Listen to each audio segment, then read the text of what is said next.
Alors on va faire le commentaire dans cette vidéo de la deuxième partie de la session. Donc 4 tables short-handed no limit 200 avec la même idée de base, à savoir une approche assez agressive face à des joueurs inconnus. Donc on démarre directement la session, donc exactement là où on s'était arrêté. Donc j'ai ouvert As Valet off au UTG, je suis 3 bêtes par le Big Blind, donc c'est un fold automatique face à un joueur a priori qui 3 bet très très peu. Donc ici jusque là 0% de 3 bet après 85 mains, même si c'est pas significatif, c'est certainement une indication d'un joueur qui 3 bet assez peu. Donc vraiment c'est un fold ultra standard et bon je pense que c'est toujours bon de rappeler ce type de fold. C'est vrai que je joue pas mal en no limit 5-10 short ended sur les FR et c'est vrai que pas mal de règles ont encore je trouve des leaks sur les calls de 3 bêtes un peu loose. Et dans cette situation, c'est vraiment typiquement la situation où l'adversaire va avoir une range, en tout cas très polarisée, avec pas mal de mains dans la range qui domine As Valet off. Et flatter, je pense, est typiquement une erreur ici.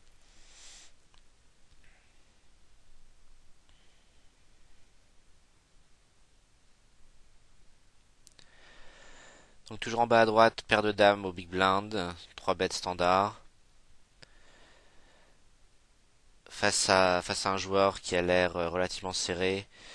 Donc ce qui favorise certainement le 3 bet avec une main aussi forte, sachant qu'on va régulièrement régulièrement partir à tapis avec une bonne équité pré-flop et on va aussi régulièrement être flatté par des mains qu'on domine, même si jusque-là il a 100% de fold sur 3 bêtes.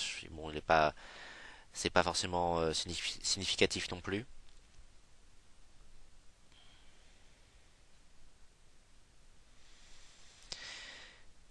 Donc il flatte au cutoff et je trouve un board donc overpair sur valet 9-7 avec deux cœurs, donc un board très drawy. Donc évidemment la ligne standard ici c'est de bet et bet sur un blanc et avec l'intention de bet call turn, sachant qu'on fera régulièrement face à des mains type top pair au flop. Mais ici, je décide d'adopter une ligne un peu moins standard, donc d'utiliser un check raise. Alors, sans historique, je pense que c'est assez intéressant de voir l'intérêt du check raise ici. Je pense que donc c'est évidemment la première fois où a priori, je check dans un 3 bet pot. Donc, pas d'historique de check fold dans un 3 bet pot. Je pense que sans historique de check fold, l'adversaire va pas forcément miser énormément de mains pour value protection, donc des mains type 7-8, 8-9, 9-10, ce type de mains, je pense vont plutôt checker derrière sans historique. Alors qu'avec un historique de check fold, je pense que le check raise a encore plus d'intérêt, sachant qu'on risque l'adversaire risque de surjouer ce type de main pensant qu'il va très très souvent obtenir un fold au flop. Donc typiquement c'est un board où je vais de manière standard check folder des overcards, en tout cas as roi as dame. Et donc le check raise donc sans historique, ça permet avec une overpair, donc ça permet justement de protéger ses check raise futurs avec des draws moyens type roi 5 de cœur par exemple. Je pense que c'est typiquement le genre de main où on aura envie de check raiser avec de la fold d'équité et ou alors éventuellement dame 10. Donc c'est ce type de main avec des draws relativement moyens. On a une décision relativement marginale si on décide de CBT le flop. Et donc l'intérêt d'établir un historique de check raise avec des overpairs sur un board de ce type-là, c'est justement de protéger ces draws plus tard dans cette situation. Et ici, donc dans ce sens historique, je pense que l'adversaire va souvent va quasiment systématiquement miser des valets pro value, tous ces valets, pas mal de draws, justement des rois 5 de cœur. Bon, c'est certainement pas dans son range ici, mais dame 10 suited par exemple, elle va très certainement miser avec l'intention de partir à tapis. Euh, Éventuellement As 9 pro value. Donc je pense que l'intérêt aussi du check raise à une main type paire de valets, c'est qu'on va stacker au flop, et donc ça va empêcher de, de voir une carte au turn qui pourrait éventuellement tuer l'action. Donc par exemple si la roi valet et que un 8, un 10 ou un cœur tombe au turn, va être nettement moins enclin à stacker au turn. De manière générale, pour résumer brièvement ce que j'ai dit, c'est pas ça serait encore un meilleur spot avec un historique de check fold. Je pense que dans ce cas-là, on aura encore plus de mains complètement dominées qui risquent de stacker au flop. Mais ça reste un bon spot et un bon board à la fois pour protéger ses check raise futurs et aussi ses check fold. C'est-à-dire que si dans ce spot avec des overcards, avec un historique de check raise avec des overpairs, l'adversaire va être plus enclin à checker derrière et donc nous donner une carte gratuite. Donc ici on fait face à l'une des meilleures euh, possibilités, une des meilleures mains dans son range pour nous, c'est-à-dire As Valet. Je pense que c'est typiquement le genre de main qui aurait stacké avec Roi Valet, Dame Valet. Et encore une fois, le check raise a aussi l'intérêt de stacker de manière obligatoire sans voir de carte au turn qui pourrait tuer l'action. Alors la main en bas à gauche. Donc face à un min raise donc d'un joueur a priori très fishy, oui, je pense que c'est complètement impensable de folder ici face à un joueur qui est pas full stack, qui min raise UTG. Euh, donc je défends roi 10 off et je trouve middle pair, donc je pense que là il n'y a pas d'autre ligne à utiliser que check call et check réévalué, a priori éventuellement check fold river suivant les sizing.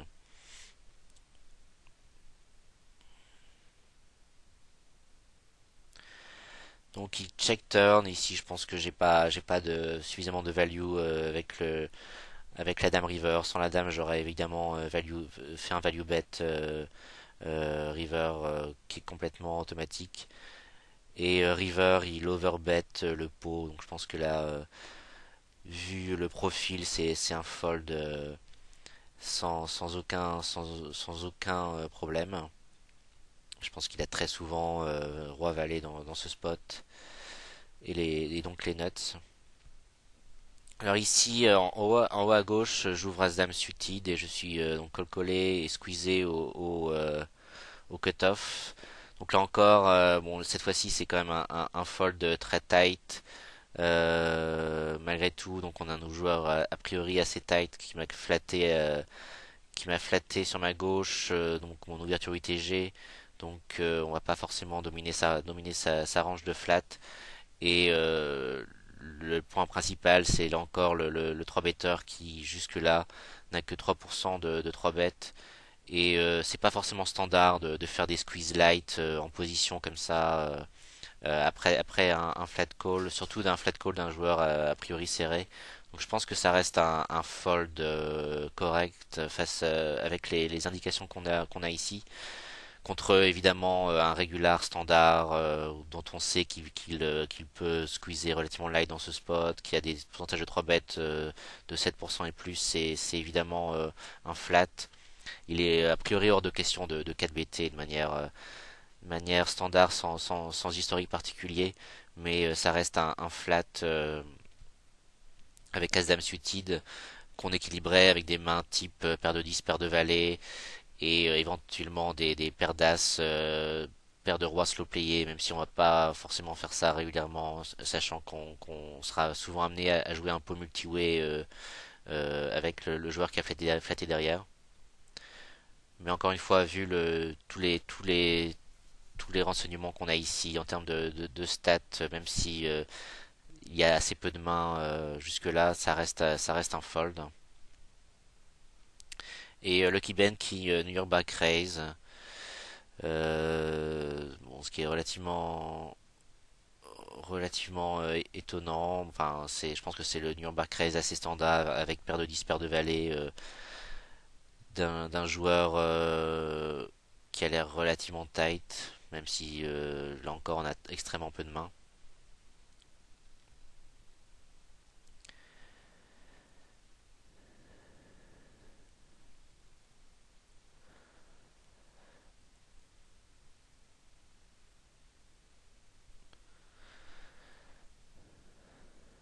Donc ici je décide de flatter au big blind valet 9 suited. Il est évidemment hors de question de folder et de ne pas défendre. On peut se poser la question du squeeze. Je pense que c'est le type de main où on a envie de voir un flop et face à un joueur inconnu dont on ne connaît pas la réaction face à des squeezes en termes de fold ou de call ou de 4 bet.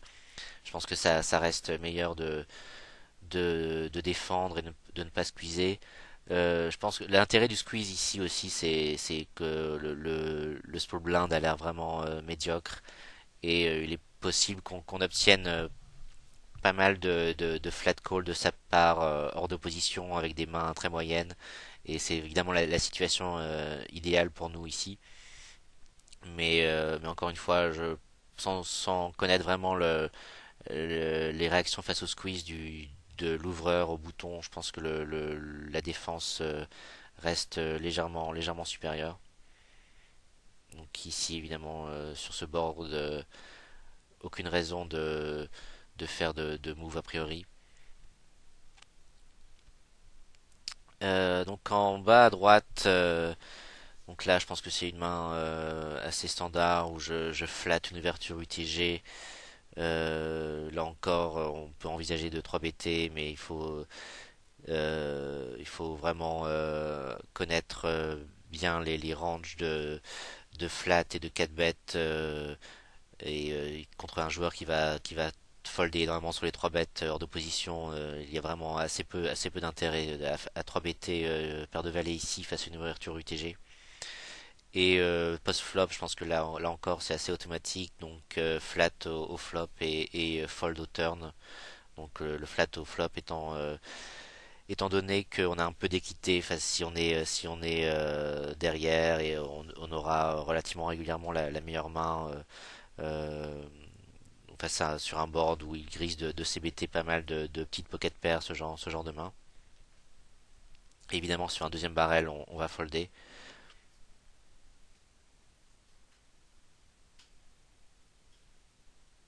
Je pense que c'est un board où justement l'adversaire a vraiment intérêt à deux barreler énormément avec l'intention de trois barreler. Je pense que typiquement notre range aura pas mal de mains type paire plus tirage de gutshot. Je pense que c'est toujours les ranges très importants en termes de, de, de réflexion sur les deux barrels et trois barrels. Et ici, ce sera typiquement le cas. Et il y a en plus la possibilité de faire folder des A6 utiles sur un troisième barrel.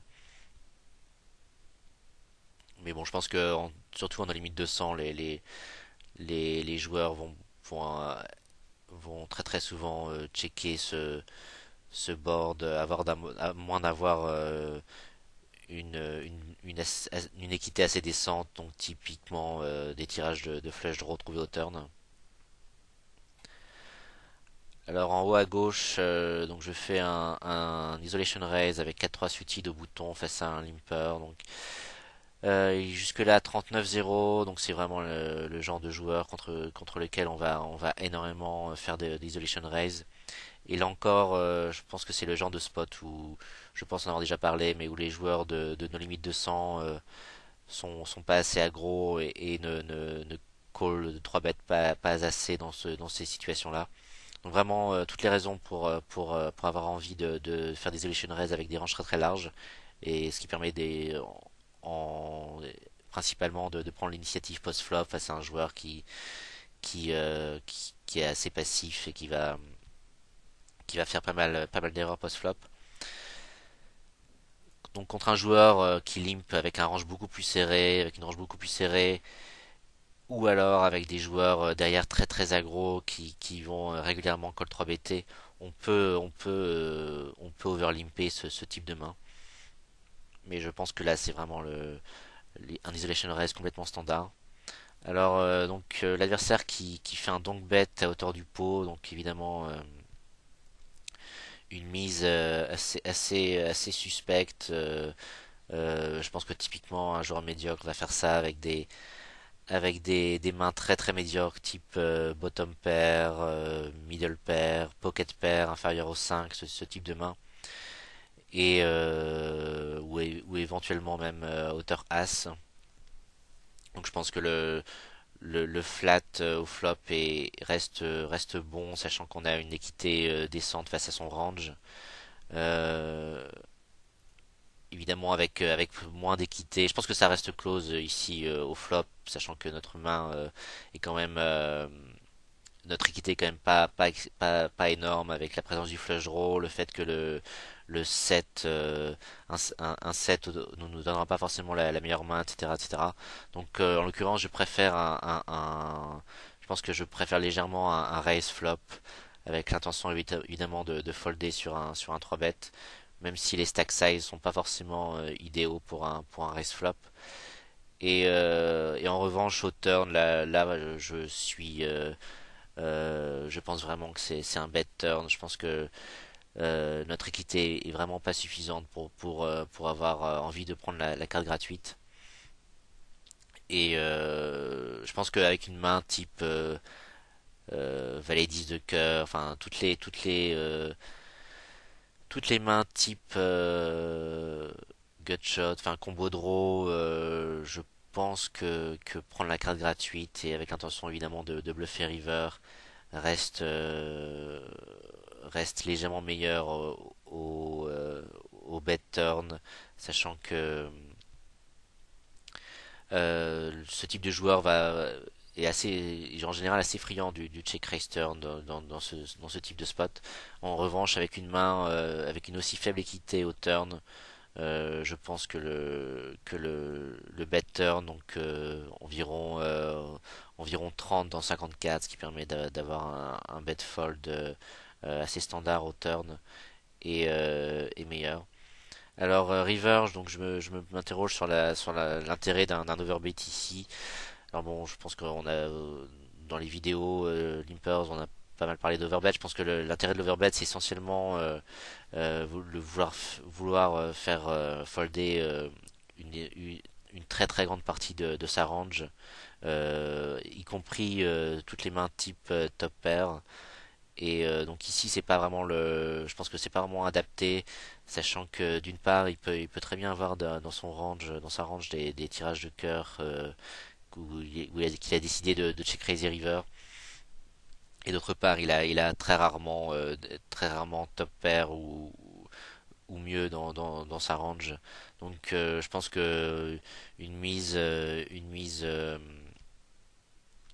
environ deux tiers du pot est largement meilleur ici dans ce spot, essentiellement pour pouvoir folder paire de 5 paire de 6 hauteur as, éventuellement des mains légèrement plus fortes, mais c'est essentiellement ce type de main qu'on va avoir envie de folder ici. Et évidemment, hors de question de checker river avec une main, avec le bottom de notre range en gros.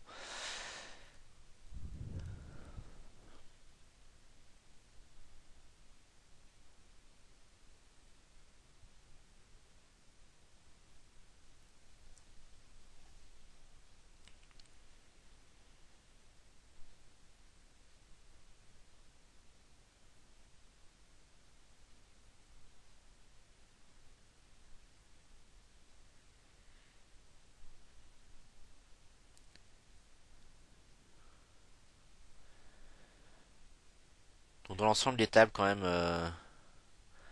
assez facile avec quelques règles, mais pas mal de joueurs médiocres, pas full stack. Donc je trouve que c'est assez. Personnellement, je suis assez surpris par le niveau sur ces tables. C'était peut-être une bonne heure pour jouer, mais je m'attends, j'aurais pensé qu'il y aurait plus de règles, typiquement sur des tables de 200 short handed. Donc ici, ouverture de paire de 10 et c'est best standard face à des short stackers, enfin, des joueurs pas full stack, relativement médiocres a priori. Et a priori avec l'intention de stacker contre l'un ou l'autre des joueurs.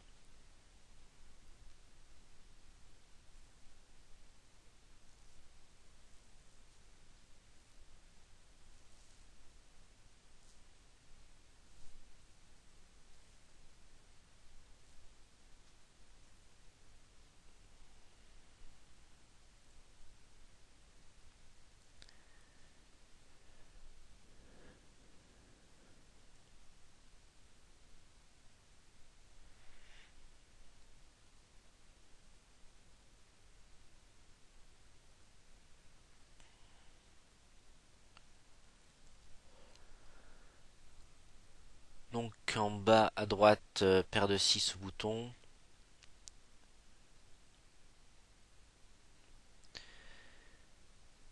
Ouverture évidemment automatique. Et je prends les blindes. Donc il ne se passe pas grand chose en ce moment.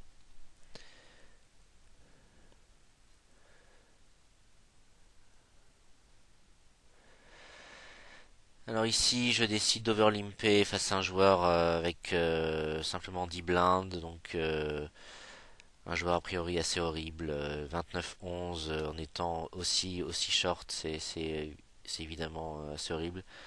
Je pense que je préfère l'overlimp à un raise qui me commit sur un limp pre-raise.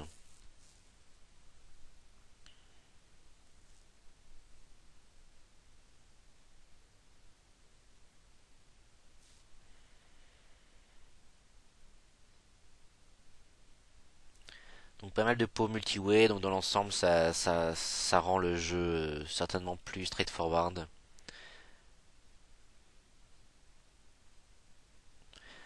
Donc bon, face à ce joueur évidemment on va ouvrir une range très très large, donc un joueur 75-21 très très faible. Et mais là je pense que 5-9 off était quand même légèrement trop faible. Donc ici roi 6 UT de bouton face à l'ouverture du cutoff, je pense que c'est un spot standard de 3 bêtes light. Donc avec une main qui est légèrement trop faible pour flatter. Je pense que le flat est quand même relativement close de V0. Mais en général, le 3 bet light est meilleur dans ce spot.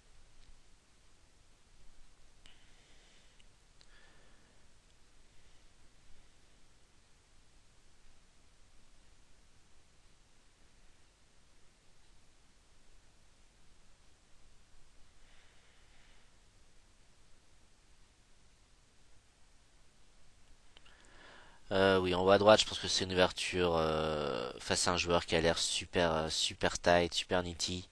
Et j'aime bien le min raise au small blind.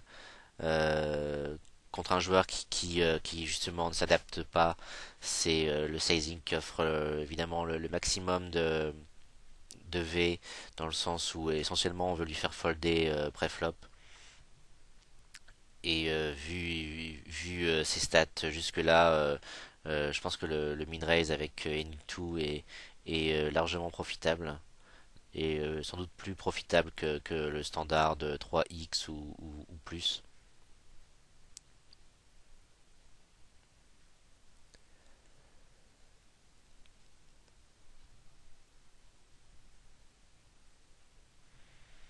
Donc là,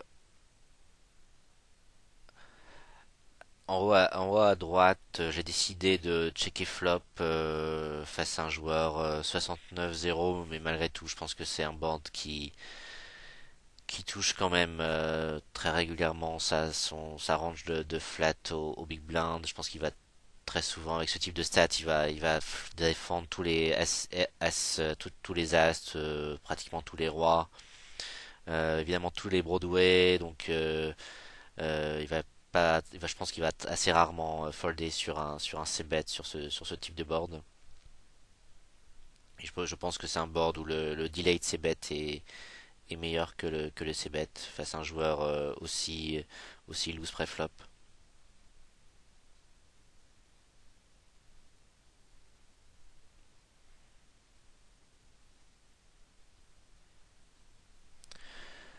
Alors on va à gauche.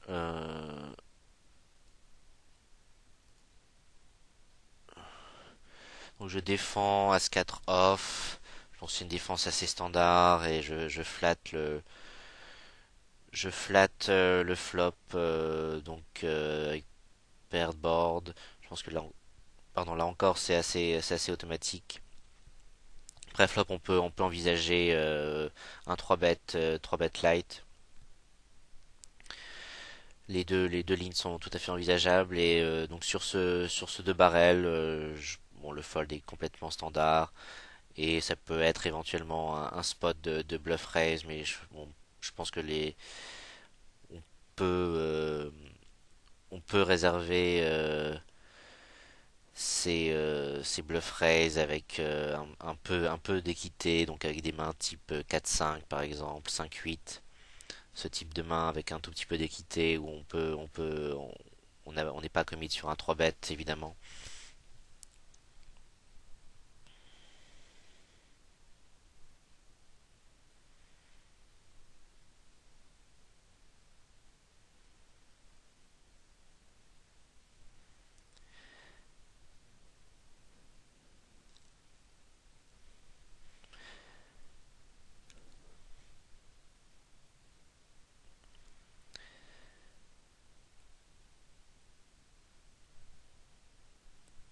Donc c'est vrai que dans cette session j'ai pas mal hésité sur certaines décisions. Moi, d'une part, c'est parce que les décisions étaient closes, et d'autre part aussi, c'est parce que donc, c'était vraiment mon retour au No Limit. Enfin, je rejoue au No Limit depuis très peu de quand j'ai enregistré cette session, et depuis, j'ai quand même énormément joué sur les FR en 5-10 essentiellement. Donc, je pense que bon, je pense que dans l'ensemble, les décisions que j'ai prises ici dans cette deuxième partie sont quand même dans l'ensemble correctes et mieux que dans la première partie. Je voulais juste revenir sur le As Valley Off ici. Je pense que c'est vraiment le type de squeeze très très important que les joueurs ne font pas assez. Alors c'est vrai qu'on a un joueur ultra ultra serré a priori au bouton. Donc s'il flatte ou s'il 4 bet, évidemment on sera pas forcément, enfin en tout cas s'il flatte, on sera pas forcément devant sa range et on risque de faire face à un 4 bet, mais auquel cas on aura un fold évidemment facile. Mais le squeeze est très très important dans le sens où on a un joueur très très loose, donc a priori capable de flatter sur un squeeze une range très très large hors de position. Et c'est vraiment la situation qu'on va rechercher ici. Et je pense que c'est ce type de squeeze, donc pour value face aux mauvais joueurs, mais qui est évidemment light face à la range d'open d'un joueur décent au moins. Je pense que c'est quelque chose que les joueurs ne font pas assez, qui est très très important. Je pense que c'est une situation qui arrive typiquement face à un ouvreur, donc un bon reg qui ouvre UTG, ou un mauvais joueur call au small blind par exemple. Typiquement, on va pas squeezer si le joueur au small blind est décent, on va pas squeezer des mains type paire de 8, paire de 9, paire de voire paire de 10. Et enfin, en tout cas, non, paire de 10 sera rarement un bon squeeze dans ce spot. Mais avec un mauvais joueur au small blind, c'est vraiment indispensable de squeezer ce type de main, ou as valet, as dame. Et là encore, c'est quelque chose que pas mal de joueurs ne font pas.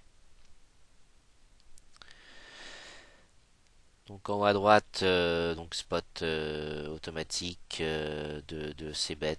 Donc un c-bet vraiment fort. Donc là j'en ai parlé la dernière fois en termes de sizing, c'est un board là encore où l'adversaire va rarement folder avec pas mal de draws, donc il va faire des sizing très forts au flop et au turn pour exploiter au maximum le fait qu'il est beaucoup trop loose dans ses ranges pré-flop et post-flop.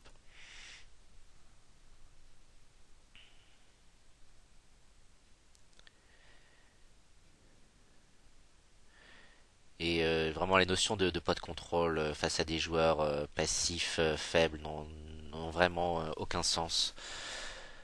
Et la meilleure manière de les exploiter, c'est de tirer de la value au maximum dans ce genre de spot.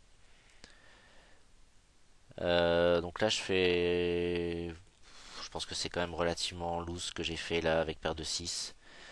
Donc un nouveau joueur avec 70 de tapis, je pense que c'est un fold. Alors c'est vrai que le shove direct, on fera rarement, on sera rarement face à des mains type paire de dames, paire de roi, paire d'as. Mais bon, il peut très bien avoir paire de 9, paire de 10 dans ce spot, en dehors de as-roi. Et donc le fait qu'il ait 70 de tapis, ça veut pas forcément dire que c'est un très mauvais joueur. S'il avait eu 75,23 par exemple, je pense que le call aurait été nettement meilleur. Mais là, je pense que c'était vraiment un fold ici. Là encore, c'est des points dont on a pas mal parlé dans les dans des vidéos précédentes. On a un joueur médiocre au big blind, c'est le spot où on va vouloir ouvrir un maximum de mains et en nos limites de 100, les joueurs s'adaptent rarement à ce type de jeu qui justement s'adapte aux joueurs à la table. Et typiquement les règles vont rarement se rendre compte qu'on élargit sa range parce qu'il y a un mauvais joueur dans les blindes. Donc là, roi 3 suited, au cutoff, c'est une ouverture qui est pas forcément standard, mais dans ce cas présent, c'était complètement automatique.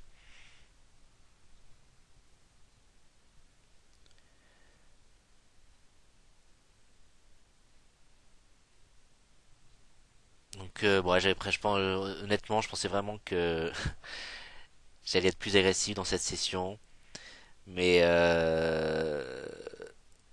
de manière générale, c'est vrai que je l'ai précisé, je pense au début de la dernière vidéo, je pense que l'agression à ces limites-là est surtout intéressante post-flop plus que pré-flop, et les joueurs on le voit, des pourcentages de fold sur 3 bêtes qui sont quand même dans l'ensemble pas très élevés,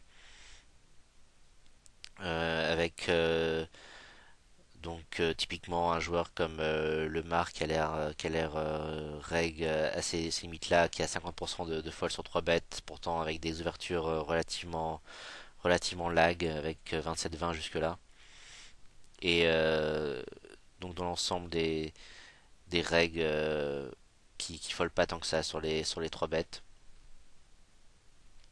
Donc là, au fold au cutoff de A5 suited face à un joueur qui a l'air super nitty là encore.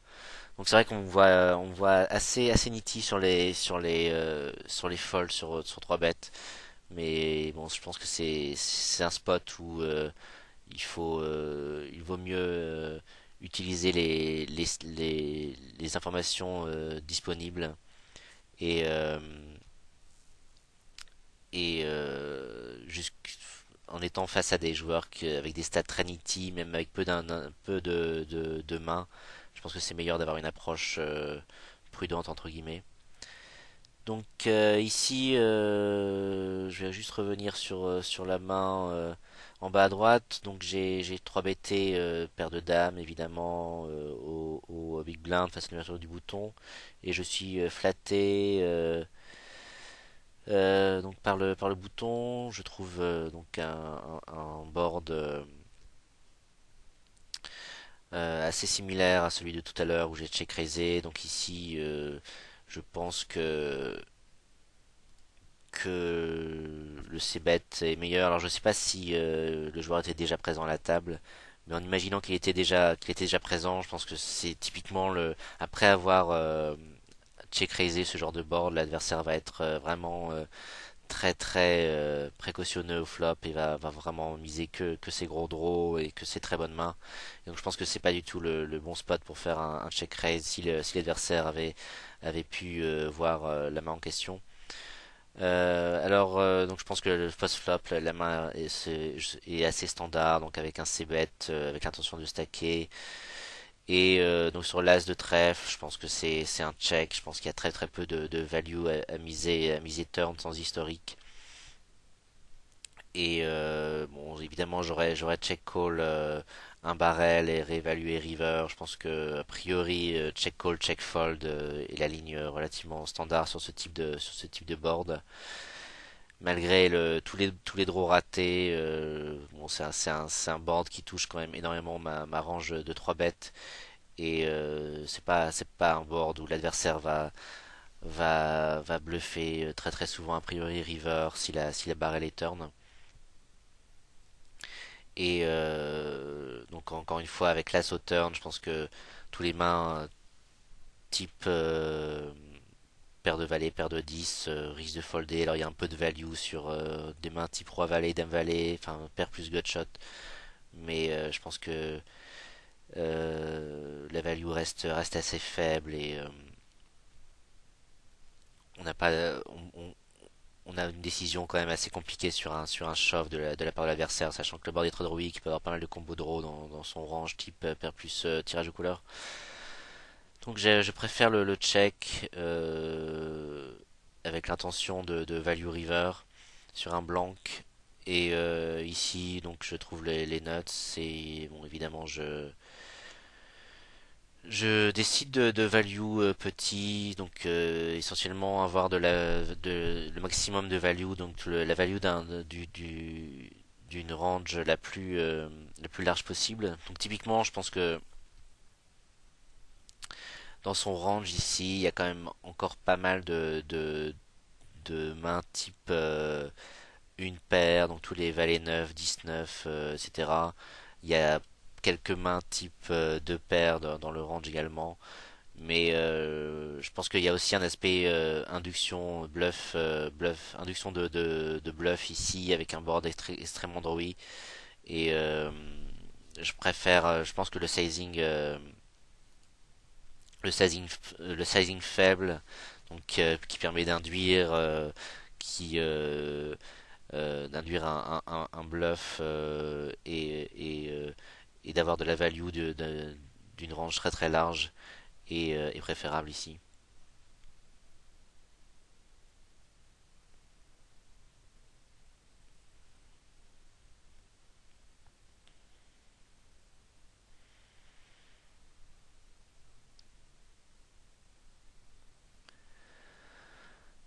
Donc ici en haut à gauche, 3 bêtes au bouton face à une ouverture UTG, paire d'as. Je pense que là encore les joueurs ont trop tendance à flatter dans ce spot sans historique.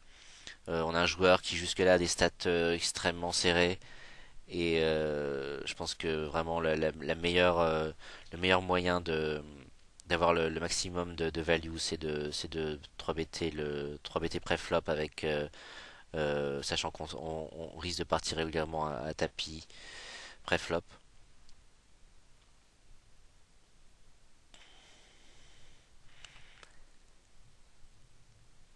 Alors, je vais revenir sur la main en bas à gauche.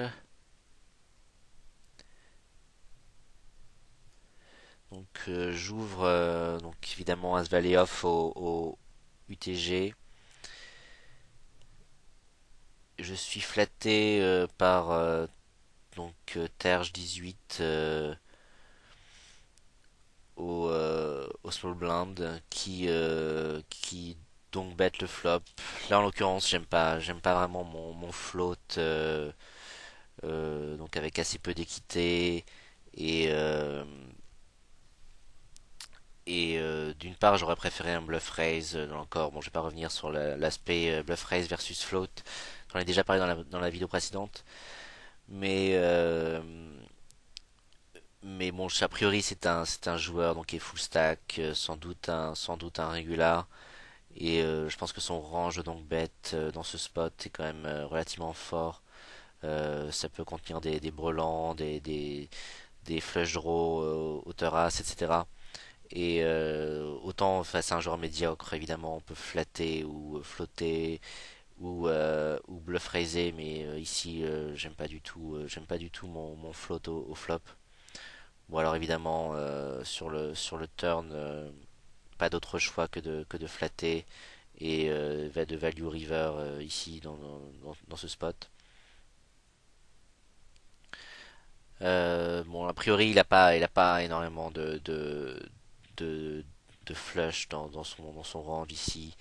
Euh, à part donc les mains random qui ont euh, quasiment R qui aurait décidé de bluffer flop. Alors c'est vrai que c'est un board quand même relativement dry au flop, ce qui rend un peu suspicieux le donk bet, sachant que je vais CBT a priori toute ma range sur ce board, même face à un call call au small blind qui est plutôt une range relativement forte. Mais malgré tout, je pense que un reg standard va plutôt avoir une range de non bet dans ce spot assez forte. Donc on va voir ce qu'il avait en l'occurrence. Donc voilà, donc paire de 8 ce qui est un donc bet assez enfin j'aime pas du tout le donk bet avec ce type de range où c'est vraiment un donk bet pour protection et c'est pas du tout le type de range qu'on va adopter dans un donk bet. On va avoir des ranges évidemment de type value, draw, etc. Et donc BT avec une main qui a 0 value, ça n'a vraiment pas de sens ici.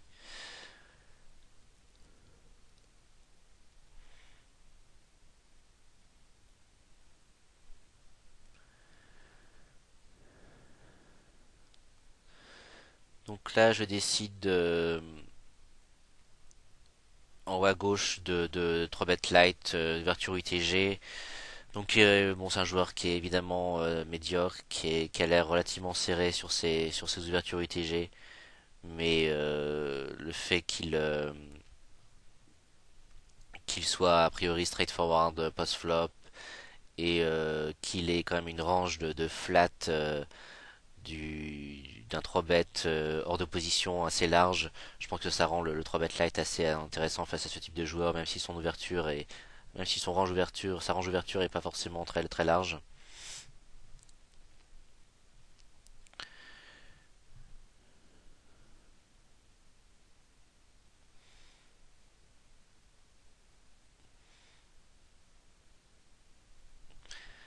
Ouais, donc là, c'est vraiment, j'avais pas vu non plus. Il avait deux barrelés, oui. J'avais pas précisé qu'il avait deux barrelés le, le, le board. Donc quand l'as est tombé au turn. Donc vraiment une main jouée très bizarrement de sa part et j'aime pas du tout sa ligne. Donc avec paire de 8 qui est transformé en bluff au turn et qui est quasiment en protection pure au flop également. Donc on va encore commenter deux ou trois mains. Je pense qu'on est bientôt à la fin de la session. On n'est plus que sur trois tables.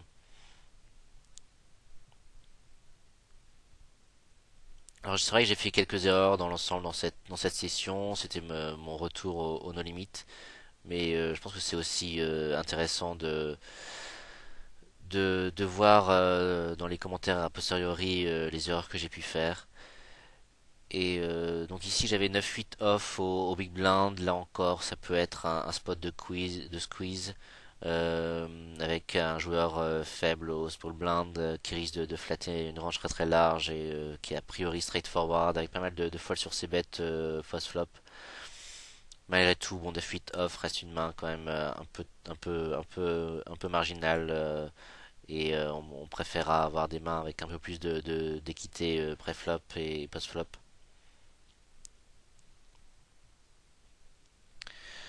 Alors en haut à droite, donc j'ouvre à suite off.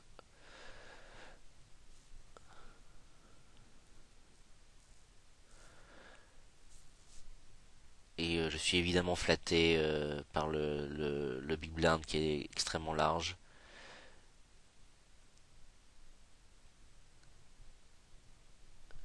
Et il donc bête ce board assez dry. Donc là, je pense que c'est un spot assez standard de bluff raise face à un joueur a priori très faible. Donc typiquement, donc